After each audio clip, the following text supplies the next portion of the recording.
بسم الله الرحمن الرحيم. السلام عليكم. اليوم راح يكون مختبرنا عن Urine Analysis of Toxins. واضح طلاب؟ presentation صوت.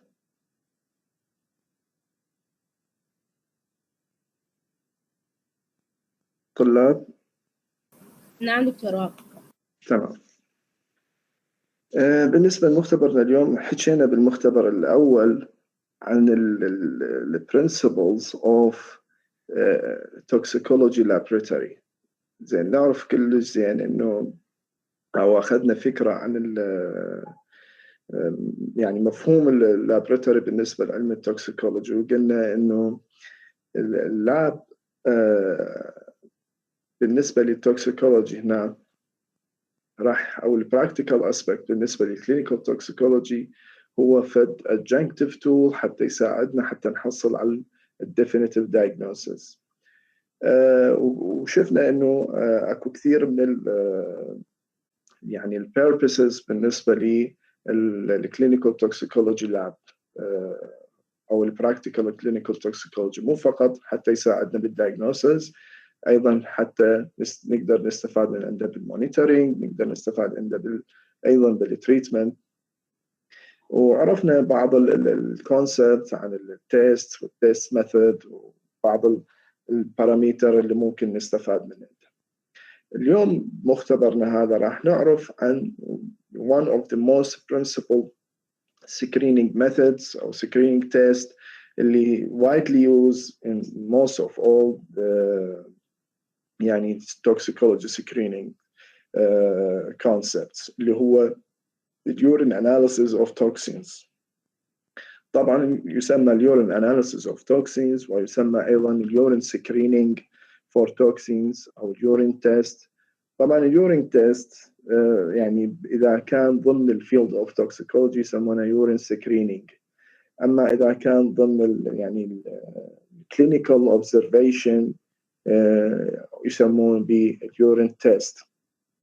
دائما ما نطلق مصطلح اليورين سكرينينج أو إذا تسمع مصطلح اليورين سكرينينج راح رأسة يروح بالك إلى إنه هذا الفيلد of clinical toxicology أو التوكسيكولوجي بصورة عامة.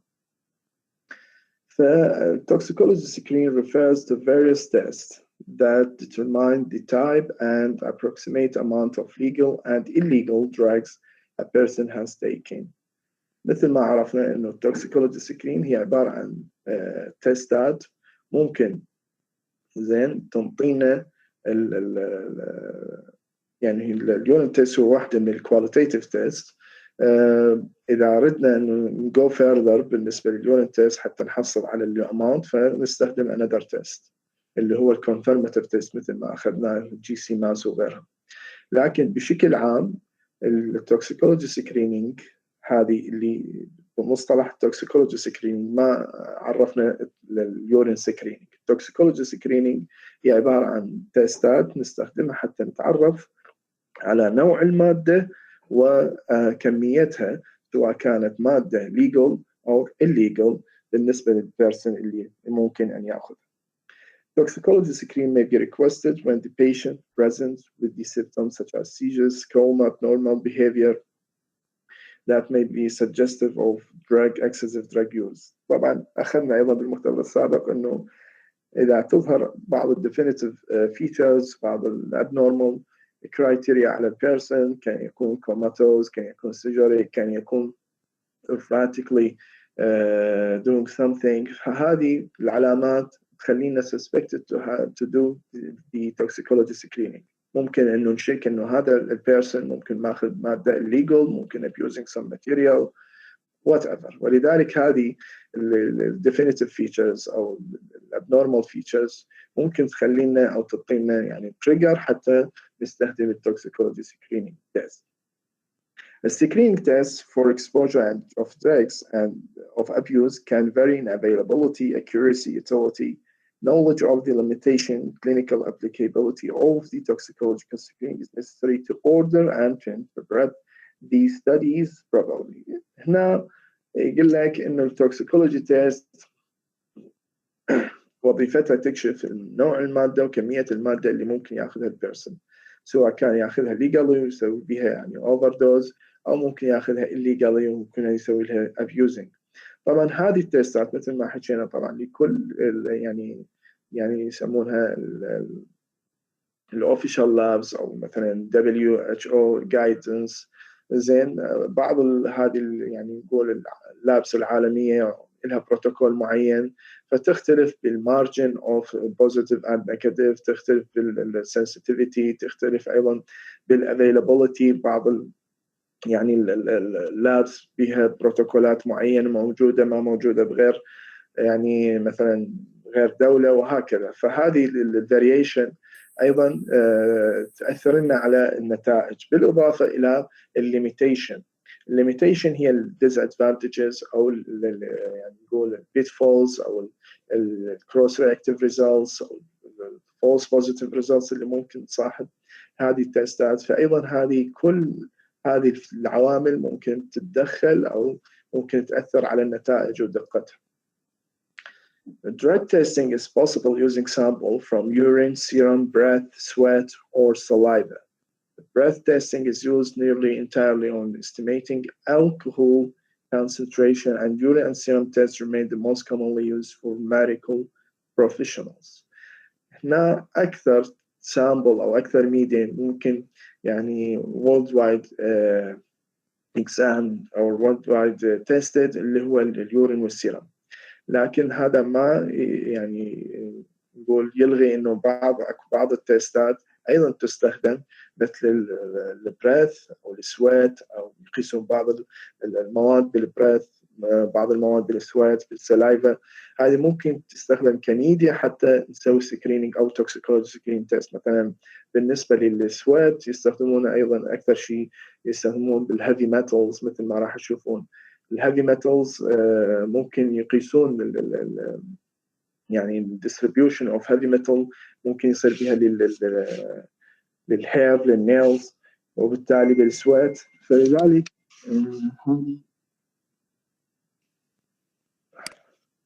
لا بس المجموعة الثانية ما عندهم صوت.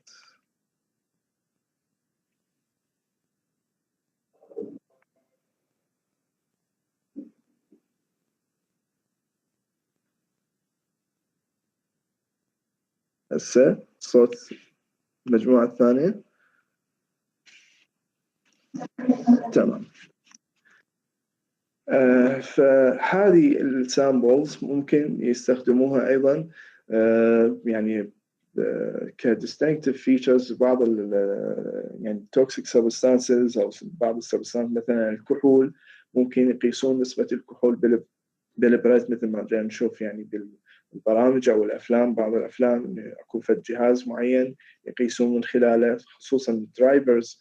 بعض الدول United States أو UK وبعض الدول الاتحاد الأوروبي عندهم أجهزة وعندهم restriction خصوصا على يعني driving under the effect of alcohol. فبالتالي ممكن يقيسون يعني في الحالة إن يشوفون سائق ممكن يشكون به suspected، فينزل الشرطة يعني trained to do this test. فبالتالي يقيسونه، وبالتالي إذا شافوا إنه ممكن يكون positive يحيلونه إلى يعني poisoning center، وأيضا يسوون further test. فالمقصود إنه يعني ممكن نسوي ميديا أو ممكن تكون هناك ميديا أو samples غير البلد واليورين، لكن البلد أو السيرم واليورين هم الموست وايدلي يوز خصوصا بالسكرينينج تيست بالنسبة للتوكسيكولوجي. بالنسبة للتيست أو اليورين تيست أو اليورين سكرينينج how it's performed. Toxicology screening أو urine testing بصورة أخص is most often done using blood or urine sample. However, it may be done soon after the person swallowed the medicine using stomach content, taking through gastric lavage or after vomiting. طبعا اليورين testing نعرف إنه تأخذ urine sample من البيشنت أو من suspected person. أما البلاد sample أيضا ممكن تسحب، أو ممكن تستخدم الجاستريك كونتنت إذا كان البيشنت يعني have an oral overdose ممكن swallowed عن طريق swallowing أو abusing something عن طريق swallowing عن طريق GIT، فممكن من خلال vomiting أو من خلال gastric content بعد gastric lavage. شنو هي أهمية doing this test يعني clinically؟ شنو الفائدة اللي نحصلها من هذه التستات من الناحية السريرية؟ The use of toxicology screening can help to guide acute management or chronic treatment. إذا الشيء المفصلي اللي يفيدنا زين، قلنا احنا ممكن استخدم هذه التستات للمونيتورينج، ممكن استخدمها للدايجنوستس، ممكن استخدمها ايضا للسكرينينج. زين هذه كلها بصورة عامة زين ممكن استخدمها في عملية المانجمنت، زين الاكيوت مانجمنت والكرونيك تريتمنت. لاحظ الفرق اكيوت مانجمنت وكرونيك تريتمنت. المانجمنت هو انت تعيد شيء الى مصابه يعني تسوي له ستابلايزيشن، زين، بينما التريتمنت لا، تعالج الكوز، زين، تعالج الكوز. فلاحظ الفرق انه اكيوت مانجمنت بحاله الاكيوت امرجنسي ستيت، زين، الفيرست ستيب انه انت تسوي ستابلايزيشن للبيشنت، تسوي له مانجمنت، تعيد كل الديستربتد فايتالز فانكشنز يعني الى وضعها او الى وضعها او تقريبا الى وضعها الطبيعي. كان يكون مثلا الشخص مثلا هايبوتنسيف، تحاول ترجع له الضغط الى مستوى الطبيعي او يعني قريب الطبيعي، يعني يكون كان vomiting، كان يكون مثلا dehydrated، كان يكون whatever، يجي يعني الاكيوت كلينيكال سيتنجز. لكن بالتريتمنت لا، ورا ما سويت له ستابلايزيشن تيجي تنتقل الى مرحله التريتمنت. التريتمنت سواء كان وراء الاكيوت مانجمنت يعني اذا اكيوت امرجنسي او اذا هو اون كرونيك تريتمنت، لازم هنا انت راح تبلش تعالج البوزيتيف ايجنتس. مثلا كان يكون الشخص عنده يعني abnormal heart beat مثلا، مثلا عنده يعني abnormal function مثلا for certain glands، مثلا عنده diabetes، عنده كذا. فهنا انت راح تشتغل على الكوزيتيف ايجنت او الكوز مالته، بالتالي تعالج، هاي يسمونها تريتمنت. فحبيت اعطيكم هذا الفرق. فالكلينيكال سيجنيفيكانت بالنسبه لليورين تيستينج هي تفيدنا في عمليه الاكيوت مانجمنت او الكرونيك تريتمنت. شلون؟ مثل راح نشوف السلايدات الجايه انه شلون راح تفيدنا بالاكيوت مانجمنت والكرونيك تريتمنت. But both urine and serum tests carry significant caveats limit their clinical utility. طبعا كل من هذه التستات سواء اليورين او البلاد سامبلز لها بعض الديسادفانتجز، الى بعض البيتفولز، الى بعض الليميتيشنز اللي تخليها ممكن محدوده في استخداماتها. يعني مثلا انا ما ممكن اعتمد على اليورين تيستينج او اليورين سكرينينج حتى انطي confirmation مثلا او احصل على الكونسنتريشن اوف certain substance. زين، فبسبب انه اليورين تيستينج الى بعض الكرايتيريا تحد من استخدامه، انه هو qualitative test، انه هو ممكن يصير بي كروس رياكتيفيتي، ممكن، لذلك ما ممكن اعتمد عليه كبرنسبل تيستينج ميثود حتى اكتشف هذه الماده.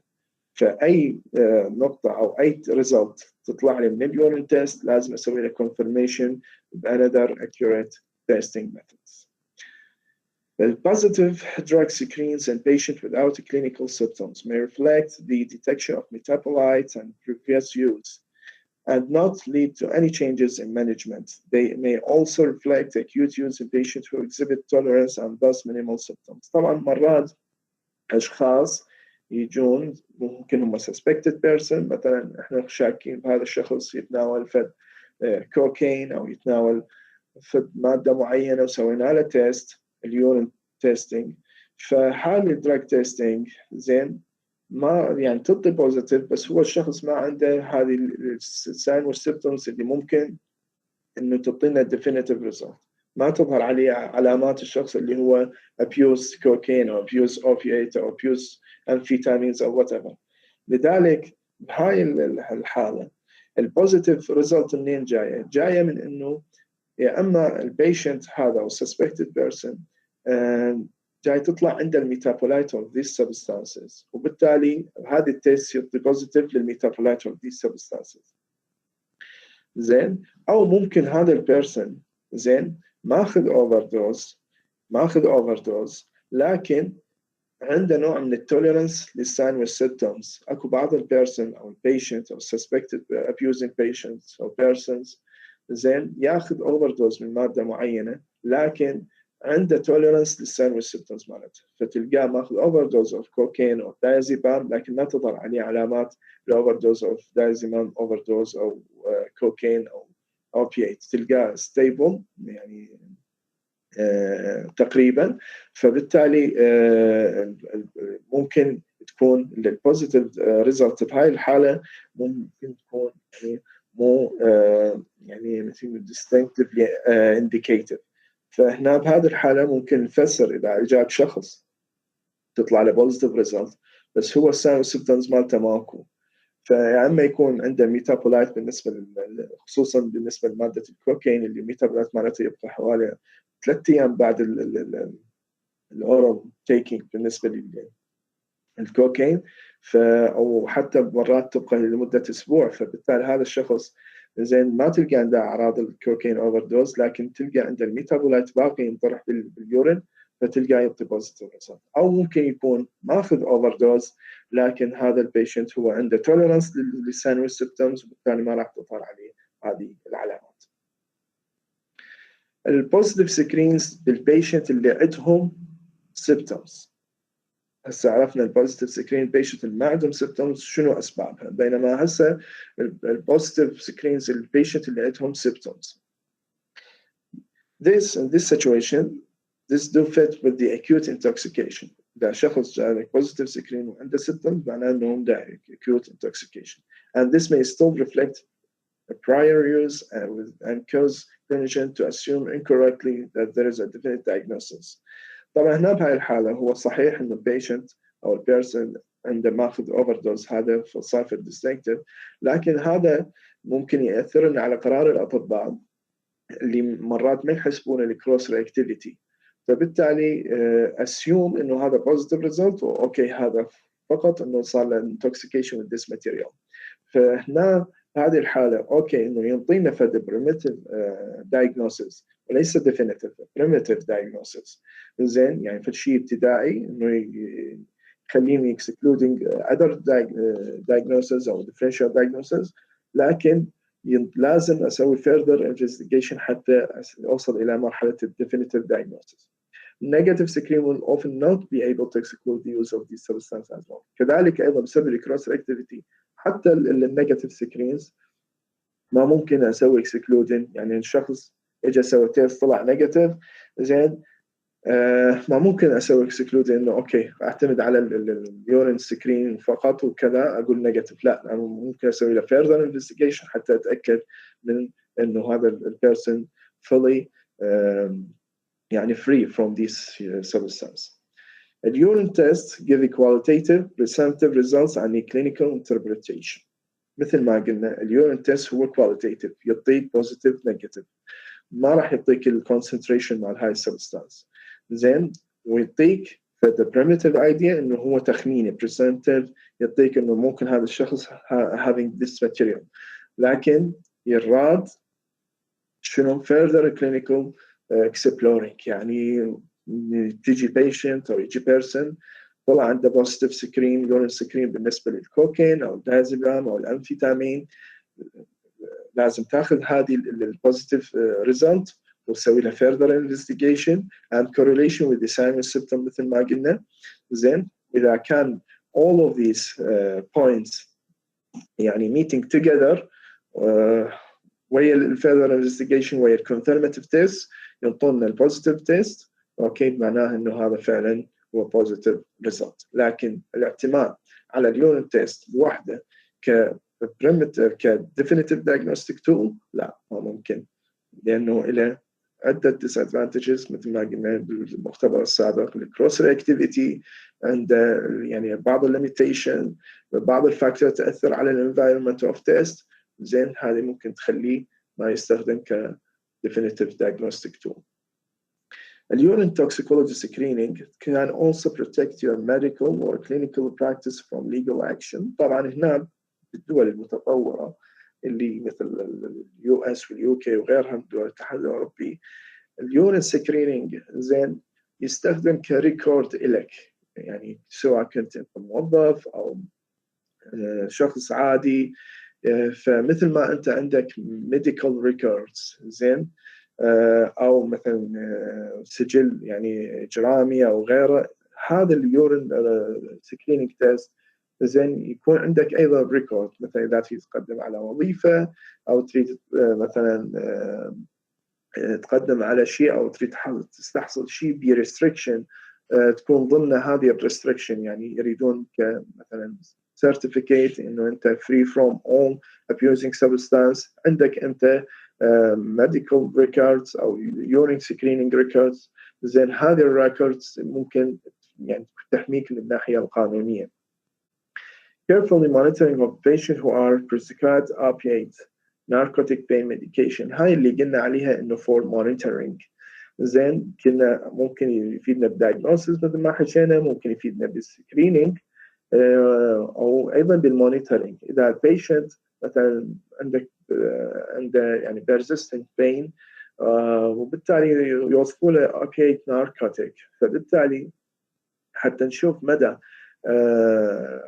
حتى نراقب إنه هذا البيشنت ما يوصل إلى مرحلة الabusing أو overdose، ممكن نسوي هذه اليورين سكرينينج تيست، ممكن نستخدمها for monitoring. وأيضا راح نشوف أيضا إنه ممكن نستخدمها for monitoring adherence of the patient to the therapeutic plan.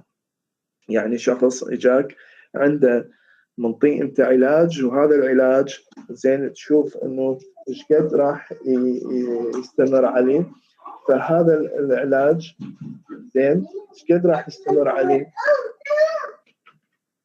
زين، هذا العلاج تشوفه إنه الاتاتشمنت أو يعني نوعية المدى يعني إنه يمشي عليه المريض زين. فهذه المونيتورينج بهاي الحالة زين تفيدنا. أيضا نسوي اليورين سكرينينج تيست حتى نراقب مدى يعني قرب المريض من العلاج أو مدى إنه البيشنت ماشي على خطة العلاج بصورة صحيحة. بالنسبة ليش نستخدم اليورين أناليسيس؟ reasons for urine analysis. طبعا راح نشوف بعض النقاط يعني ما متعودين عليها احنا هنا، يعني ما تعرف احنا يعني النظام الصحي مالتنا يعني نظام قديم وما متطور، فراح نشوف بعض الاشياء تشوفونها تستغربوها، مثل انه many potential reasons why the medical professionals may order urine drug screening. ليش بعض ممكن health practitioners or physicians or whatever the يعني title of this medical professionals would be ليش يسوي order the urine drug testing.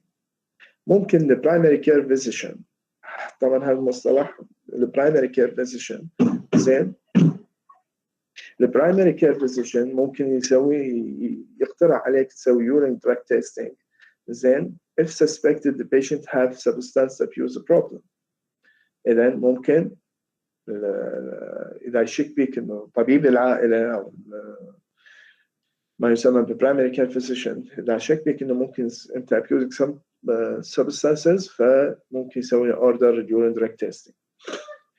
أو ممكن الإمرجنسي روم دكتور، الإمرجنسي فيزيشن زين، هذا الإمرجنسي فيزيشن ممكن order urine drug testing as the patient acting erratically، يعني ممكن تظهر عليه علامات الابنورمال behavior، كان يكون seizures، كان يكون compulsions، كان يكون يعني hallucinations delusions، فهذه من تظهر على البيشنت ممكن يعني نحكي عن الإمرجنسي ستيشن ممكن يسوي urine drug testing. كذلك أيضا في حالة الدراج أند ألكوهول ريهابيليتيشن سنترز، مصحات العلاج من الإدمان الكحول may require participants in patient or outpatient programs to have periodic tests. يعني الأشخاص اللي هم الانبيشنت اللي يتعالجون داخل المصحة أو بعض الأشخاص اللي يتعالجون خارج المصحة، وهي مشكلة طبعا باليو اس وباليو كي، عندهم هواي الكحول ادكتس، فبالتالي يدخلون ضمن هذه الريهابيليتيشن سنترز وإعادة التأهيل، فيشتركون ببروجرامز. ممكن هذه البروجرام تكون ان بيشنت او اوت بيشنت، زين، فلازم يطبقون البريودك تيست. تكون هذه البريودك تيست تكون دورية، زين، وتكون ضمنها اليورين دراج تيست. monitoring patients medication adherence screening for possible drug interaction. هاي اللي قلنا عليها انه ممكن نستخدم اليورين دراج تيستينج for monitoring patient adherence، حتى نشوف انه هذا البيشنت ايش قد التزامه بخطه العلاج، وكذلك حتى نسوي exploring للدراج interaction. طبعا هاي يعني the principal rule of pharmacist action. زين، هناك الفارماسيست يكون يعني إلى principal rule خصوصا بهذه الكونسبت اللي هي الدراج interaction، البيشنت ميديكيشن adherence. هذه كلش مهمة بالنسبة لعمل الصيدلي، بس هنا حاليا يعني عندنا هذه الأمور يعني مثل ما تقولون ملغية. The patients coming to their doctor for routine appliance-related urine screening. طبعا قلنا واحدة من the principal uses إنه هناك عندهم إنه patient تكون عنده لازم certificate أو تكون عنده records بالنسبة لي يكون free from the abusing substance. فهذا الروتين testing أو تيست، زين، خصوصا للموظفين أو اللي يريد يطمح إنه يتوظف في شركة معينة، واحدة من الريكوايرمنتس أو restricted requirements يكون عنده هذه certificates أو هذه documents، فممكن يستخدمون urine drug testing بهذه purposes. بعد ما عرفنا يعني فيو عن urine drug testing وشنو هي الclinical significance، أيضا أخذنا بالمختبر السابق عن أنواع اليورين دراج تيستينج اللي هي الإميونو أساي، زين، اللي تكون يعني أقل accuracy provides faster results although it doesn't detect all opiates. ممكن immuno assay identify how drugs are interacting with the immune system. A predetermined cut-off points used to determine whether the sample is positive or negative. هنا يقصد إنه الإميونو أساي طبعا هي تعطينا faster results. الإميونو أساي إذا تلاحظونها يسمونها البوينت أوف كير تيست. البوينت أوف كير تيست اللي هي اللي يستخدموها بالسايد لابس أو يسمونها الرابيد تيست، اللي هي عبارة عن ستريبس. هاي ستريبس اللي change by killer تعطيك change by killer هاي chemical reactions. أو بعض التيستات ممكن يصير لها antigen immune antigen antibody complex، وهاي antigen antibody complex ممكن تعطينا change بالكلر أو change ب مثلا temperature أو whatever. فهذه point of care أو يسمونها الرابيد تيست تكون faster، لكن الريزلت مالتها ما راح تكون بالاكيورسي اللازمة، وكذلك أيضا ما راح يكون السبيكترم مالتها. مثلا إذا أنا أريد أسوي تيستينج للأوبيات ما راح تكون لها برود سبيكترم راح تعطيني كل الأوبيات فاميلي، لا، ممكن تسوي لي ديتكشن ل 1 or 2 or even 3 member of أو subtype of opiate family، لكن مو كل الأوبيات. لذلك ما راح تكون بالclinical significance اللي إذا قارناها بالmore confirmative test اللي هو الGC-mass screening test.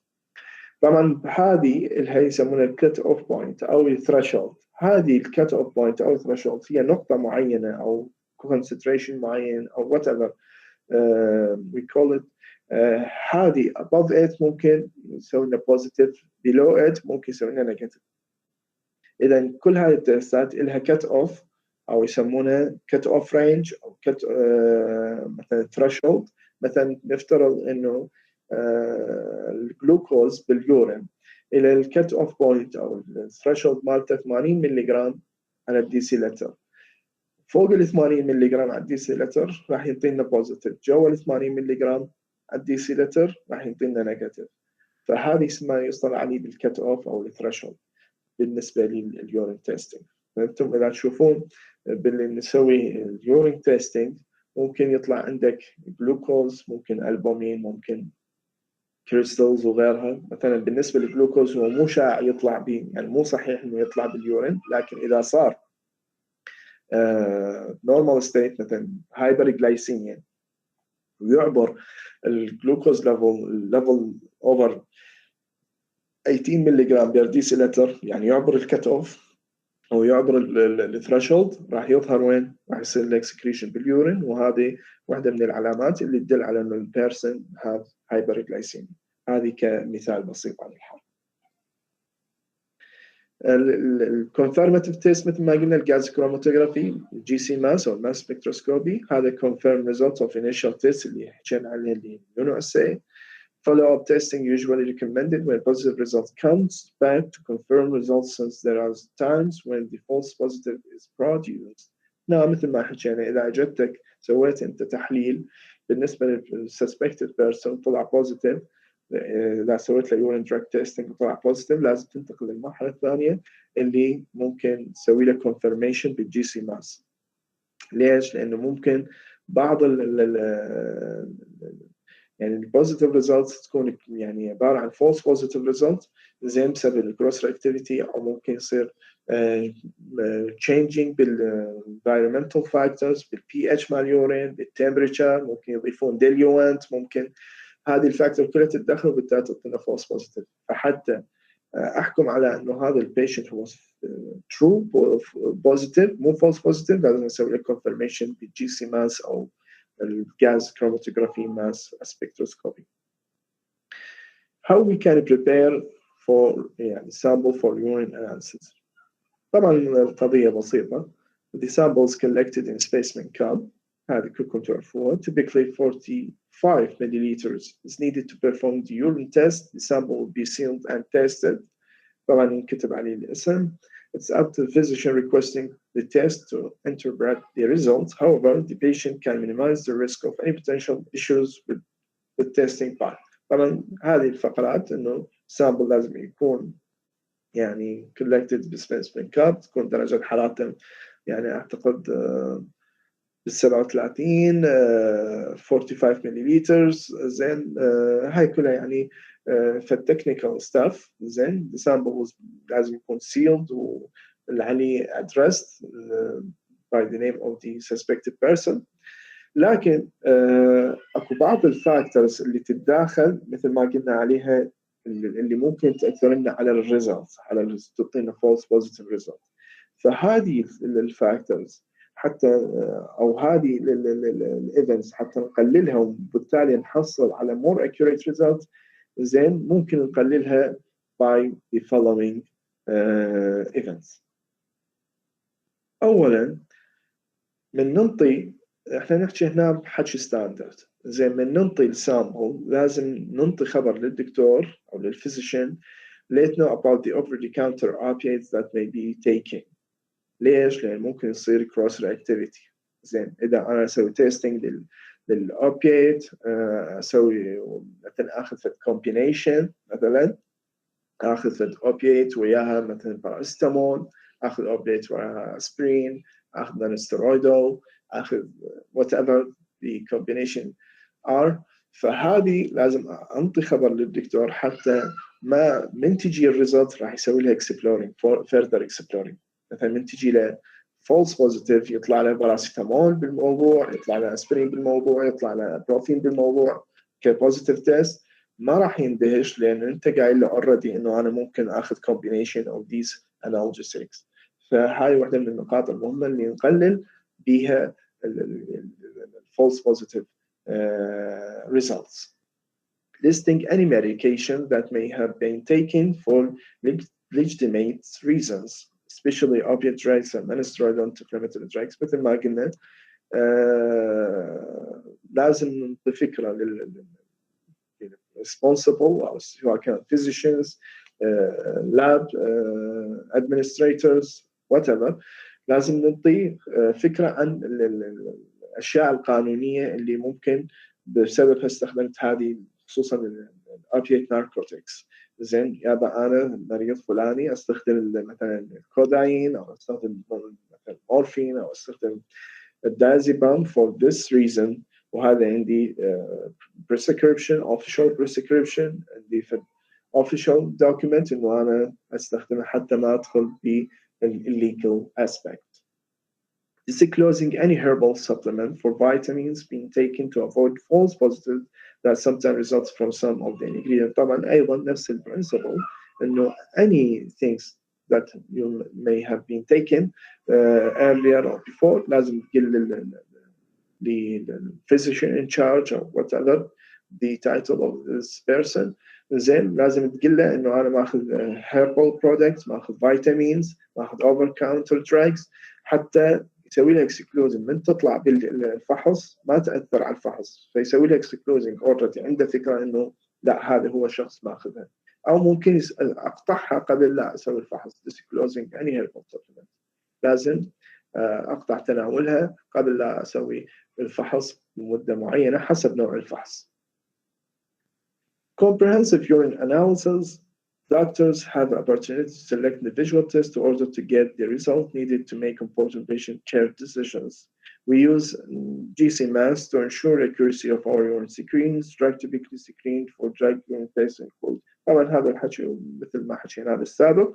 المهم به إنه الدرج اللي هي نركز عليها باليورين دراج تيستينج. شنو هي الدراجز اللي موجودة بكل الأوفيشال لابس، بكل الجلوبال لابس، أو يعني الجلوبال يعني الجلوبال organizations زين اللي تعني أو البويزن سنترز. شنو هي أكثر أصناف الدراجز يركزوا عليها وتكون هي يسوي لها بروتوكول باليورين دراج تيستينج،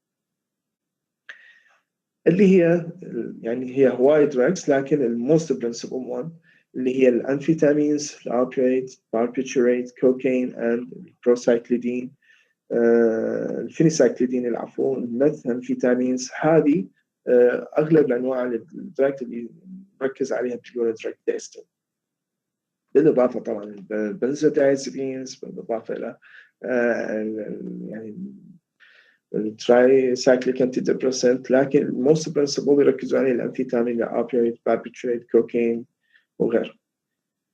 شنو نحتاج حتى يعني نسوي أو نحضر السبيسمن؟ طبعا collection specimen should occur with 4 minutes of providing a sample with a volume of at least يعني يتراوح بالرينج 30 إلى 45 مل. The urine temperature طبعا حكينا بالفقرة الأولى قلنا لازم ينحط بكاب ويكون sealed وaddressed ويكون الرينج مالت الفوليوم من 30 إلى 45 مليلتر، ويكون مثلا الفوليوم مالته يكون العفو التمبريتشر مالته should be between 32 centigrade to 37 centigrade with a pH of 4.5 to 8.5. طبعا هذه الريكوايرمنت مالت السامبل. لازم إذا اجاكم سؤال إنه حتى آخذ من البيشنت سامبل زين شنو هي الكرايتيريا بالسامبل حتى يكون نقول ideal سامبل؟ لازم يكون الحجم مالته هالقد، لازم temperature، الPH زين، الوقت تكون 4 minutes من البيشنت زين. هذه كلها ممكن تقلل لنا من البيتفولز أو الكروس رياكتيف ريزلت. These requirements essentially an attempt to ensure the samples are from individual, providing it without added diluent or substance that might interfere with the testing. هذه كلها الكرايتيريا حتى نحصل على accurate results ونقلل cross reactivity. Results reporting critical findings. Urine tests are qualitative مثل ما عرفنا and detect the presence of multiple illicit drugs. Various drugs are detectable in the urine for varying amounts of time. And these results require careful interpretation and clinical correlation. مثل ما قلنا إنه اليورين تيست هو primitive test، ما نعتمد عليه definitive diagnosis زين، يحتاج further investigation, clinical correlation, clinical interpretation. Some substances and their metabolites may be present and result in true positives, but are detected far beyond the time they would be clinically relevant. هذا اللي قصدنا عليه إنه ممكن البيشنت يجي يعطي بوزيتيف ريزلت لكن ما عنده سيمبتومز. ليش؟ لأنه إجا البيرسون إجا ورا فترة زين من أخذ السبستانس. مثلا كان يكون خصوصا بالكوكاين كان يكون الشخص أخذ الكوكاين إجا ورا أسبوع أو 10 أيام، وبالتالي السيمبتومز get revolved يعني راحت، لكن الميتابولايت مالت السبستانس باقي موجود باليورين، فبنسوي له تيستنج راح يطلع بوزيتيف، لكنه كسيمبتومز لا ما عنده. Urine secretions may result in positives for prolonged periods after use or clinical effects.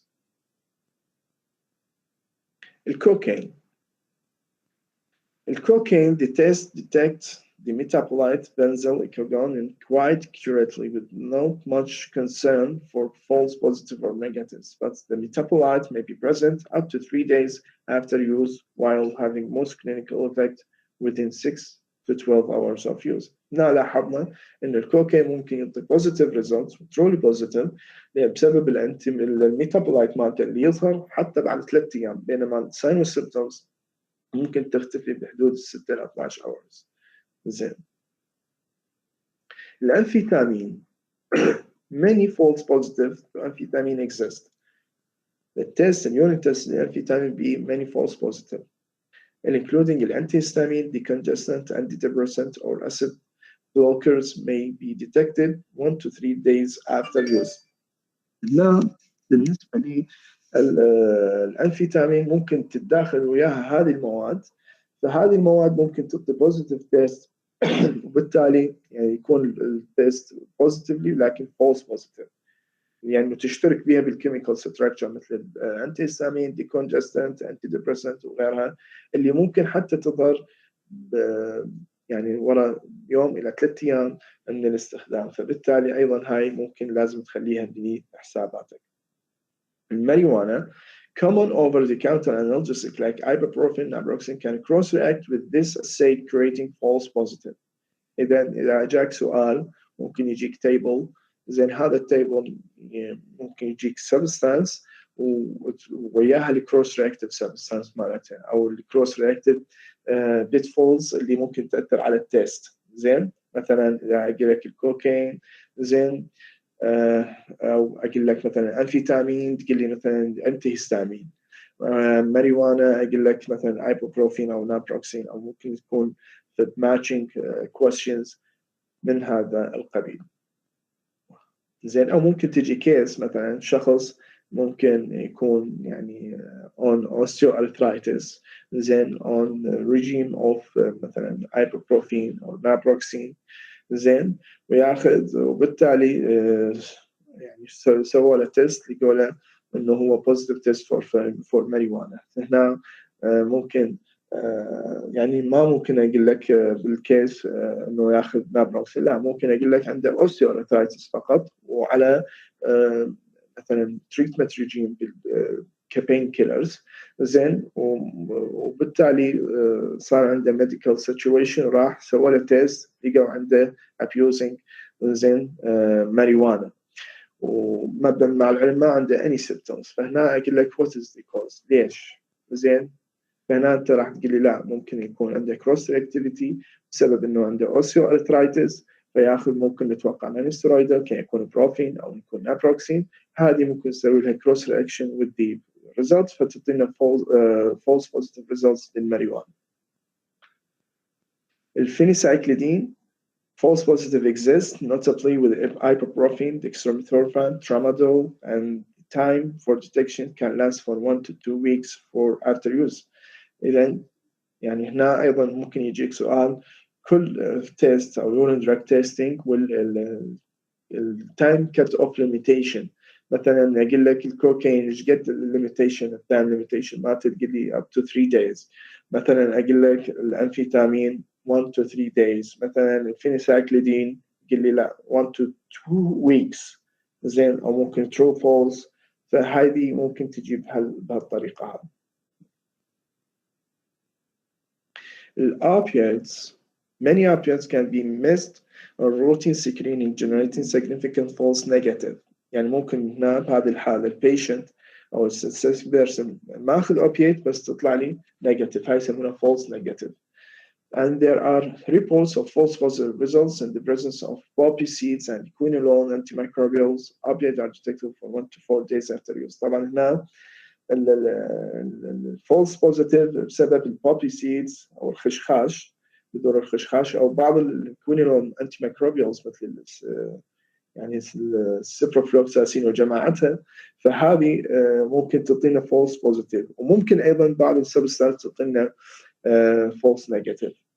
فلذلك يعني السيتويشن بالاوبيويد ممكن بعضها تعطي، بعض السبستانس تعطي فولس نيجاتيف، وبعض السبستانس تعطي فولس بوزيتيف مثل الكوينولون انتي ميكروبيالز، البوبسيد، والتايم مارجن بالنسبه للديتكشن من 1 to 4 days after use.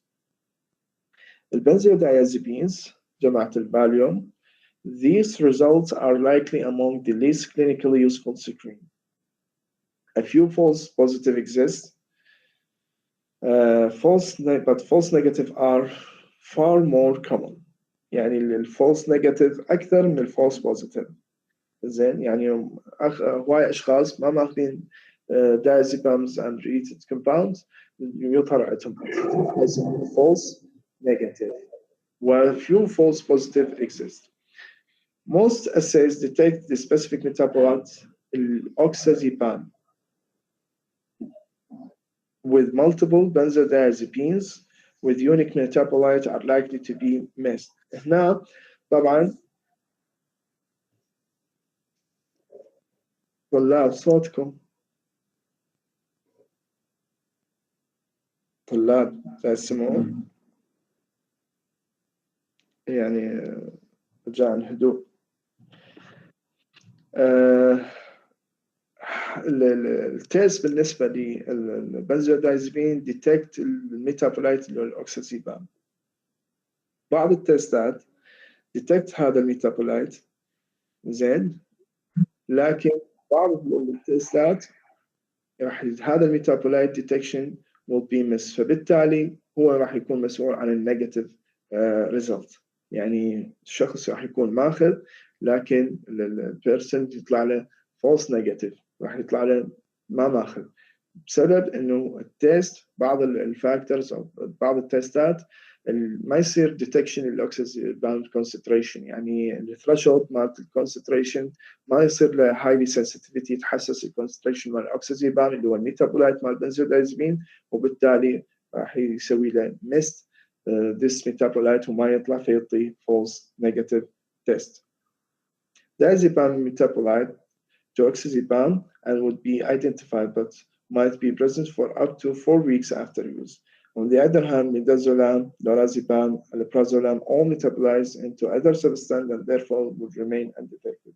لا أيضا واحدة من المشاكل إنه مو كل البنزودايزبين راح يصير ميتابوليزم للأوكسازيبام، لذلك مثل اللورازيبام والالابروزولام هذني ما راح يصير الميتابوليزم للاوكسيزيبام، بالتالي التيست المخصص انه يشتغل على الاوكسيزيبام ميتابولايت ما راح يسوي لها ديتكشن، بالتالي تعطينا فولس نيجاتيف ريزلت. طبعا الى هنا ينتهي مختبرنا، وان شاء الله نلتقي يوم الاثنين بالكويز، كل جروب بجروب نكوزكم إن شاء الله، وشكرا جزيلا لكم.